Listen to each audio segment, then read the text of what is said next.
मसीही खबरें हासिल करते रहने के लिए चैनल सब्सक्राइब करें, साथ ही बेल के आइकन को क्लिक कर दें।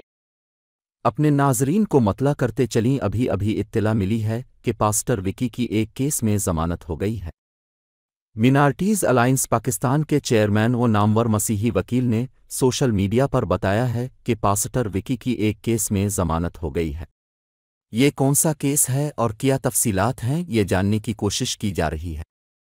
अपने नाजरीन को मतला करते चलीं। अभी अभी इत्तला मिली है कि पास्टर विकी की एक केस में जमानत हो गई है।